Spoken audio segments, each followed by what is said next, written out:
새가족 찬양이 아주 우렁차고 힘차서 좋았습니다. 좀 부조리한 것 같아요. 새가족인데 우리보다 훨씬 더 힘차게 은혜스럽게 잘 한 것 같아서 그렇습니다.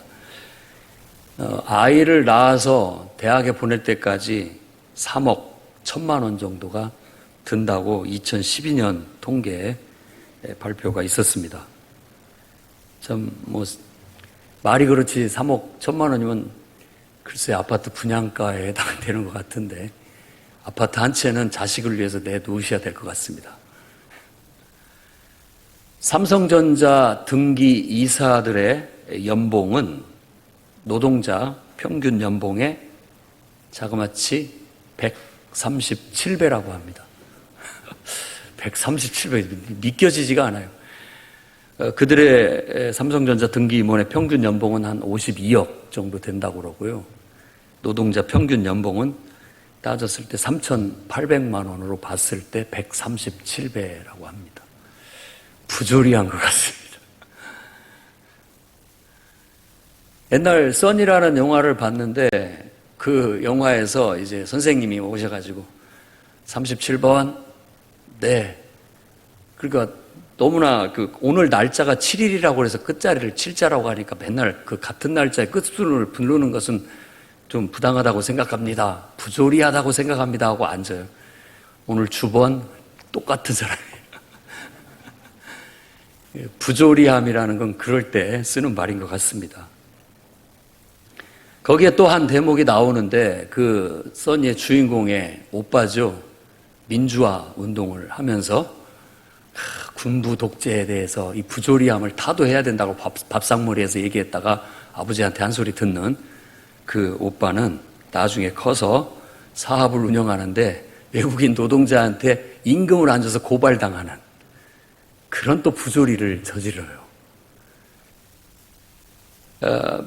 아무튼 부조리함은 어느 세대나 누구에게나 지금 만연되어 있는 것이 사실인 것 같습니다. 지금 이제 대부분 현재 지도층에 있는 사람들은 다 민주화 운동을 했던 사람들임에도 불구하고 그들이 하는 정치나 또 지도력 속에서도 또 다른 부조리함을 우리는 발견하게 되곤 합니다.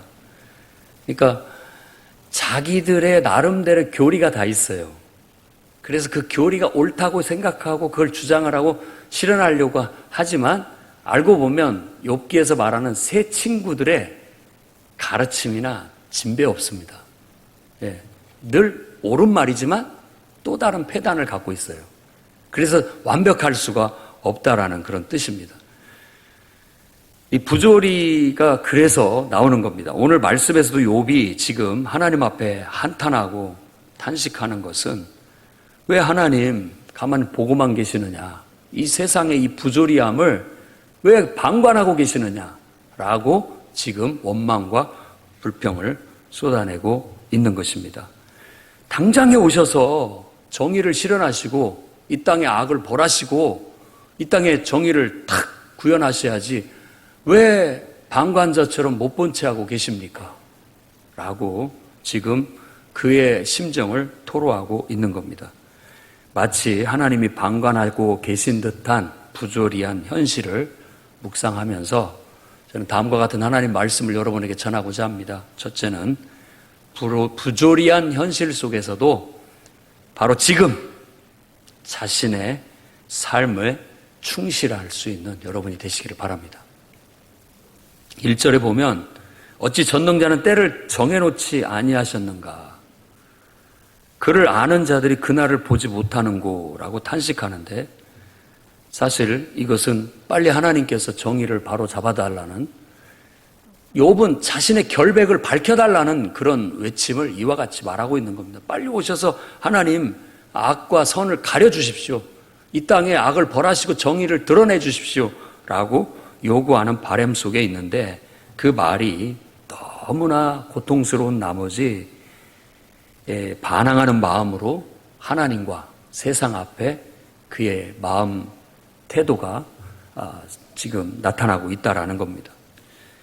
부조리한 현실, 그것은 의욕을 떨어뜨립니다. 그리고 부정적인 감정, 부정적인 감각을 갖게 만들어주고 사람을 절망시키기도 하고 허무주의에 빠지게도 만듭니다.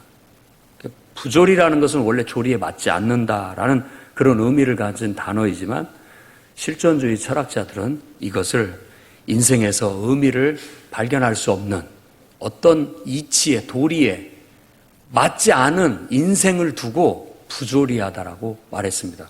그 대표적인 사람이 바로 까미라는 사람입니다. 프랑스 소설가였죠. 그 양반이 쓴 소설에는 일단은 시지포스 신화 그걸 써가지고 아니 맨날 굴러떨어지면 다시 짊어지고 올라가서 다시 또 굴러떨어지고 이 반복적인 무의미한 행동 그걸 인생으로 보고 도대체 인간의 존재 이유가 뭐냐 삶의 질문을 던지는 겁니다. 부조리하다는 거예요. 인생 자체가 부조리해요. 사는 것 자체가 고통일 뿐만 아니라 그리고 또 죽음이라는 것으로 허무하게 사라져버린다라는 것이 부조리하다라고 느끼고 있다라는 겁니다. 그리고 가장 대표적인 것이 바로 이방인이라는 소설입니다. 거기에 주인공 메르소라는 사람이 나오는데 바로 불량스러운 태도로 세상을 사는 젊은이입니다. 반항하죠, 반항. 어머니가 요양원에서 죽었다는 소식을 듣고 와서 장례를 치르는데 요양원의 친구들은 슬퍼하는데 자기는 눈물이 안 나요. 슬프지가 않은 거예요. 그걸 사람들이 지켜봅니다. 어머니 장례가 끝났음에도 불구하고 여자친구하고 바닷가에 가서 데이트를 하고 즐깁니다. 그러다가 이제 나중에 그 주변 사람들하고 어떻게 시비에 말려가지고 정당방위로 사람을 죽여요. 경찰에 잡혀가고 재판을 받게 되는데 그 사람에 대해서 주변 사람들이 증언하는 내용이 바로 그 사람이 사람을 정당방위로 죽였다라는 사실은 저 밑에 가라앉고요. 어머니가 죽었는데 눈물을 안 흘렸다. 아주 냉혈한 인간이다. 또 장례가 끝나자마자 여자친구하고 바닷가 가서 또 히히덕거리고 놀았다. 그게 사람이냐. 뭐 이런 식의 그 사람을 평가를 하면서 결국은 재판관도 그 자신이 자기 죄를 인정하지 않고 잘못했다라고 생각하지 않고 그 주장을 하자 결국 사형에 처해지게 되고 죽어요. 그 속에서 그 사람이 이방인처럼 세상을 살아가는 모습과 또 주변 사람들이 자신을 이방인처럼 대하는 그런 단면을 우리에게 보여주고 있는 겁니다. 이 메르소라는 사람을 까미는 우리 사회를 안전하게 지켜줄 가치나 규율이나 제도나 윤리 이런 소중한 것들에 대해서 냉소적으로 대하고 불신하는 위험스러운 인물로 보고 그런 인물을 사형에 언도하고 있다라는 사실입니다. 사람이 이 부조리한 현실을 대하다 보면요. 그렇죠. 여러분 부조리한 게 뭐 한둘입니까? 사교육비만 해도 엄청난 돈이 든다고 아까 말씀을 드렸죠. 3억 1천만 원이 드는 현실. 그리고 또 빈부의 격차는 나날이 갈수록 심해지고 또 세상의 어떤 기득권층들과 권력자들의 행포는 그건 뭐 옛날부터 지금까지 없어진 적이 없어요. 아무리 문명이 발달하고 과학이 발달해도 지금도 똑같은 일들은 벌어지고 있는 부조리한 현실을 우리는 느끼고 있고 경험하고 있다라는 겁니다. 그런 속에서 상처를 받아요. 그리고 마음이 다칩니다. 마음이 다치고 그러다 보니까는 냉소적이 되고 그러다 보면 자꾸만 내가 세상에서 이방인이 되어버리는 거예요. 진실한 삶을 살 수가 없어요. 겉도는 인생을 살고 만다라는 거죠. 그러니까 내가 주어진 삶의 의미를 찾지를 못해요. 왜 공부를 해야 되고 왜 직장 생활을 해야 되고 어떻게 사람들과의 관계를 쌓아가며 진실한 삶을 엮어가야 될지를 몰라요. 그냥 삐딱한 마음, 삐뚤어진 마음, 틀어진 마음, 닫혀진 마음이 세상을 자꾸만 외면하고 싶고 자꾸만 도망치고 싶고 그냥 겉돌게 만드는 세상을 이렇게 보여주고 있다라고 보는 겁니다. 욥이 지금 반항 섞인 투로 말하는 것은 지금 그런 모습을 보이고 있는 우리의 현실을 보여주고 있는 거예요. 그러면 우리는 어떻게 해야 됩니까? 그렇게 우리의 마음을 닫고 상처받았다고 해서 이방인처럼 살면 살수록 우리 인생은 더 나빠지는데 어떻게 해야 되느냐? 성경에서는 바로 인간이 지녀야 할 바른 태도를 지금 이 순간 자기에게 주어진 삶에 충실하라고 가르칩니다. 그것을 우리 교회에서는 순종이라는 정신으로 가르치는 거예요. 순종하면 사람들이 다 싫어합니다. 왜냐하면 누군가의 통제를 받아야 되고 뭔가 막 내 마음대로 못하고 억눌려 있다라고 생각을 하는 거예요. 근데 그런 개념이 아닙니다. 본질적인 순종이라는 것은 이렇게 생각하면 딱 맞습니다. 사람에게 무한한 가능성이 있고 능력이 있어요. 근데 끌어내지를 못해요. 스스로가. 발휘를 못하고 있어요. 여러분 주위에 그런 사람이 있다고 한번 보십시오. 제 안에 무궁한 가능성이 있고 능력이 막 넘쳐나는데 발휘를 못해. 뭔가에 위축되었는지 뭔가에 가둬놓고 그걸 발휘를 못하고 사는 거예요. 그랬을 때 그 답답함을 아실 겁니다.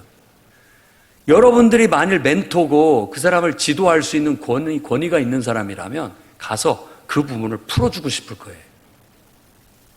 그 장벽을 헐어내면 마음껏 진실하게 자신의 삶을 살아낼 수 있고 발휘할 수 있고 능력을 펼칠 수가 있다라는 거예요.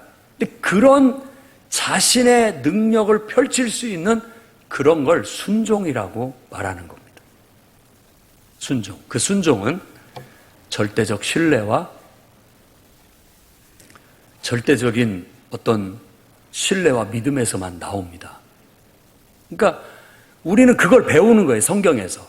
하나님에 대한 절대적인 신뢰가 결국은 내 안에 있는 가능성과 내 능력을 펼쳐내면서 누구보다도 진실한 삶을 살 수 있는 길이다라는 걸 성경이 가르치고 배우고 있다라 가르치고 우리가 배워야 할 정신이라는 겁니다.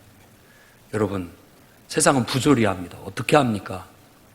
이미 성경에서는 인간이 선악과를 먹고 타락한 이후부터 이 세상은 정상이 아니라고 선언돼 있어요. 악과 저주가 만연된 악이 왕노릇하는 세상이라고 이렇게 규정하고 있습니다. 자연주의 학자나 인문학자들은 세상을 객관적으로 보면 자연의 순리 그 자체를 선한 것으로 볼지는 모르겠지만 우리가 성경의 관점으로 봤을 땐 세상은 이미 부조리해요.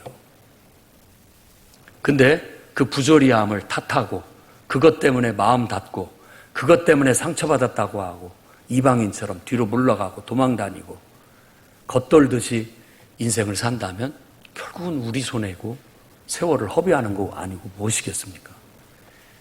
오히려 하나님을 향한 절대적인 긍정과 절대적인 신뢰, 그걸 가지십시오. 우리 눈에 보이는 세상은 부조리하지만 하나님을 중심으로 잡으시라고요. 절대적인 기준을 잡으시라고요. 절대적인 긍정, 절대적인 신뢰를 바탕으로 해서 내가 그분 안에서 삶을 긍정하고 삶을 경외하듯 하나님께 하듯 내게 주어진 지금 이 순간 내게 주어진 삶을 성실하게 살아가시라는 말입니다. 그렇게 된다면 우리는 부조리한 현실 속에서도 나름대로 의미 있는 가치 있는 삶을 살아낼 수 있다고 믿습니다. 인간은 자신을 둘러싼 세상을 완전히 다 알래야 알 수가 없습니다. 그것도 부조리하죠. 모든 일을 완벽하게 해낼 수도 없습니다. 그것도 부조리하죠. 또 죽음이라는 분명한 시간적인 제한이 딱 걸려 있어가지고 하다가도 그걸 끝낼 수밖에 없는 그런 불완전한 상태에 놓여져 있어요. 다 부조리합니다. 이러한 부조리를 우리는 인식하고 받아들이되 하나님에 대한 긍정과 신뢰는 저버리지 않아서 그 하나님을 대하듯이 우리가 인생을 긍정하고 인생을 신뢰하면서 자기 본분, 인간으로서 자기 본분을 있는 곳에서 충실하게 수행해 나가게 된다면 그것은 바로 가장 올바르게 세상을 살아가는 삶의 태도다라고 성경이 가르치고 있습니다. 그러니 지금 이 순간 여러분에게 주어진 삶, 긍정하고 신뢰하면서 주어진 삶에 성실히 살아가시기 바랍니다. 막 외면하고 싶고 뭔가 따지고 싶지만 성경에서는 그것이 바로 주제를 넘어선 거라고 말합니다. 주제 넘은 짓이에요. 알 수도 없고 완벽하지도 않고 우리의 능력도 안 되는데 뭐 그걸 따져서 뭐합니까? 그저 주어진 본분에 충실하고 자기 삶을 열심히 살다 보면 부조리한 현실을 밀어낼 수 있습니다.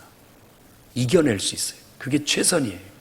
두 번째는 부조리한 현실이지만 그 부조리한 사회 문제에 관심을 가지고 개선해 나가는 성도들이 되시기 바랍니다.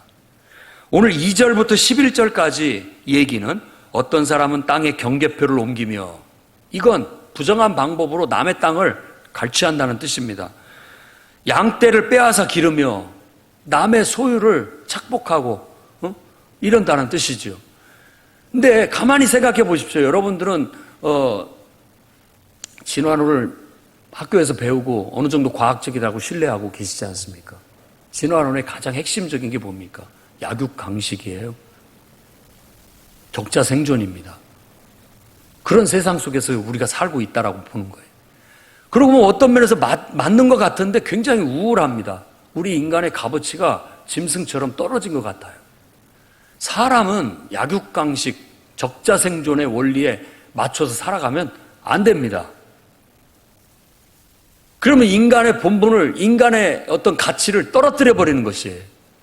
오히려 우리는 하나님의 형상을 닮은 존재로 우리 스스로가 스스로를 가르치고 훈계하면서 하나님의 형상을 닮아가는 존엄함을 지켜야 됩니다. 그 메르소가 그 인생의 가치나 존엄함을 저버렸기 때문에 사람들한테 이방인 취급을 당하는 것과 같은 거예요. 우리 스스로가 우리 스스로의 존재 값어치를 떨어뜨려 버리면 우리도 짐승이나 똑같습니다. 기득권자가, 힘 있는 자가 다 차지하고 나머지는 그들이 흘리는 부스러기 갖고 삽니다. 부조리하죠. 부조리해요. 그런 현실을 우리가 살아가고 있습니다만은 각자가 자기에게 주어진 현실 속에서 자기 본분을 다하되 주변을 돌아보시라는 말입니다. 방관하지 말고. 지금 욥이 하나님 앞에 이 여러 가지 2절부터 11절까지 이 부조리한 현실을 나열하는 이유는 뭐냐? 하나님 왜 방관하고 계십니까? 하나님 책임 아닙니까? 라고 지금 책임을 하나님께 또 넘기는 그런 탄식이에요. 하지만 잘 생각해 보십시오. 우리도 세상을 탓하고 하나님을 탓하면서 나에게는 책임이 없는 것처럼 말하고 있다라는 거예요. 근데 오늘 저는 그게 나에게도 책임이 있다라는 것을 깨닫기를 바랍니다. 닐케라는 시인이 엄숙한 시간이라는 제목으로 이런 시를 썼습니다. 지금 이 세상에 어디선가 누군가 울고 있다. 세상에서 까닭없이 울고 있는 사람은 나를 위해 울고 있다. 지금 이 세상 어디선가 누군가 웃고 있다. 세상에서 까닭없이 웃고 있는 사람은 나를 보고 웃고 있다. 지금 이 세상에 어디선가 누군가 걷고 있다. 세상에서 정처 없이 걷고 있는 그 사람은 나를 향해 오고 있다. 지금 이 세상에 어디선가 누군가 죽고 있다.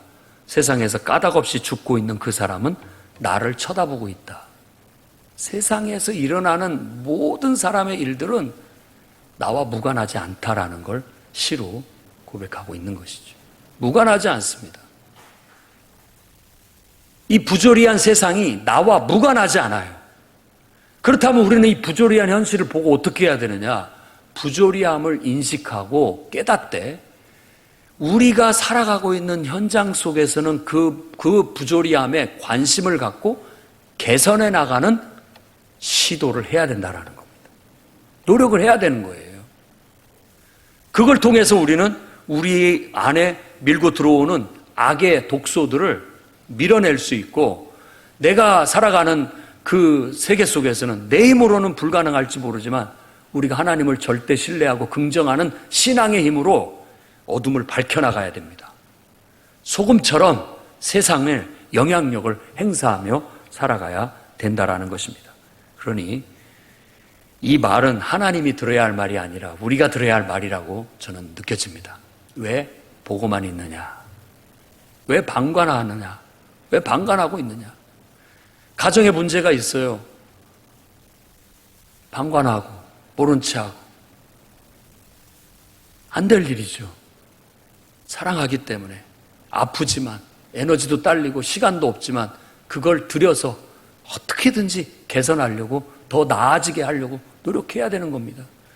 여러분이 속한 교회 공동체도 뒤에서 아유 부조리하다 이렇게 비판만 하고 앉아 있을 일이 아니라 관심을 갖고 여러분들이 할 수 있는 만큼의 관여해서 참여해서 희생도 하고 헌신도 해서 시간도 드리고 노력도 들여서 손을 걷어붙이고 발을 걷어붙이고 거기에 개입해서 개선할 수 있도록 참여해야 됩니다. 만일 우리 기독교 신앙이 사회 정의의 문제를 신앙으로 회피하려고 하고 도망치려고 한다면 그것은 진정한 기독교 정신이 아닙니다. 왜? 너희는 세상의 빛이다, 소금이다라는 말은 허튼 소리가 아니기 때문에 그렇습니다. 우리가 하나님을 믿는 믿음과 신앙을 가지고 좀 밀어내야 돼요. 개선해 나가도록 있는 데서 노력하면 됩니다. 우리가 이 우주를 걱정하고 사실 지구를 걱정할 일은 아니에요. 그건 우리의 주제를 넘어서는 일이니까 내가 사는 가정, 내가 살고 속해 있는 공동체, 내가 하고 있는 그 현실 속에서 관심을 갖고 다른 사람을 지켜보고 부조리함을 개선해 나가시면 됩니다. 그럼 그 속에서 하나님의 뜻이 이루어나는 것이죠. 그래서 정말로 중요한 것은 우리가 어떤 선을 행하고 어떤 의를 행하고 함으로써 어떤 보상을 기대하는 그게 아닙니다. 태도인 것이죠. 태도예요. 바른 태도. 내 본분을 다하려는 태도, 그리고 다른 사람에게도 관심을 가지고 뭔가 개선을 할 수 있도록 기여하려는 태도. 그것이 좋은 결과가 왔든 나쁜 결과가 왔든 결과에 연연하지 않고 올바른 태도로 일관한다라는 게 중요한 요소라는 거예요. 그래서 욥기는 바로 우리에게 그런 일관적인 절대 긍정과 절대 신뢰를 통한 바른 태도를 요구하고 있다는 걸 여러분이 깨닫고, 우리의 바른 태도는 자신의 본분을 다할 뿐만 아니라 주어진 공동체 속에서, 주어진 현실 속에서 아무리 부조리하다 할지라도 마음을 닫지 않고 마음을 열고 관심을 갖고 사랑의 열정으로 하나님의 마음으로 세상을 밝히고 개선해 나가는데 참여한다라는 것입니다. 꼭 여러분들이 그런 삶을 살아가시기를 바랍니다. 세 번째로는 하나님께서 속히 일어나셔서 세상을 심판하시기를 우리가 기대하고 기도하고 바라고 소망하며 살아가야 되겠습니다. 1절과 12절을 볼 때 불의에 대한 하나님의 심판을 촉구하고 있습니다. 빨리 오십시오. 저도 똑같은 심정입니다. 사람이 왜 질병 때문에 고통스러워해야 하는지, 제가 또 어느 책을 보니까 인간의 노화라는 걸 보니까 나이를 먹어가면 갈수록 모든 것이 퇴화하고 소실돼 가서요. 부조리합니다. 정말 부조리해. 살만 하면 죽음이 우리를 기다리고 있고 모든 것들이 부조리해 보입니다. 그리고 세상에 이 부익부 빈익빈의 상황도 아무리 정치적으로도 법안을 만들어서 해보려고 해도 잘 먹혀지지 않습니다. 제가 볼 때 세상의 지도층에 있는 사람들, 대통령이나 또 정부 관계자들이나 국회의원이나 판사나 검사나 각계각층의 지도층들이 다 골머리를 앓고 수고하고 애쓰고 있다는 건 느껴집니다. 다 고생하고 있어요. 그 무거운 짐을 지고 그 문제를 전전긍긍하면서 어떻게든지 잘해보려고 하지만 제가 느끼는 것은 그들의 지적인 능력의 한계, 판단 능력의 한계, 그리고 인간으로서의 그 연약함의 한계, 여실히 그들의 하는 모든 일들에 반영돼서 나타나고 있다는 거예요. 어쩔 수가 없어요. 그러면 내가 하면 잘하겠는가? 아니에요. 저를 그 자리에 앉혀놔도 똑같을 겁니다. 더 잘하지 못할 거예요. 더 형편없을지도 모르죠.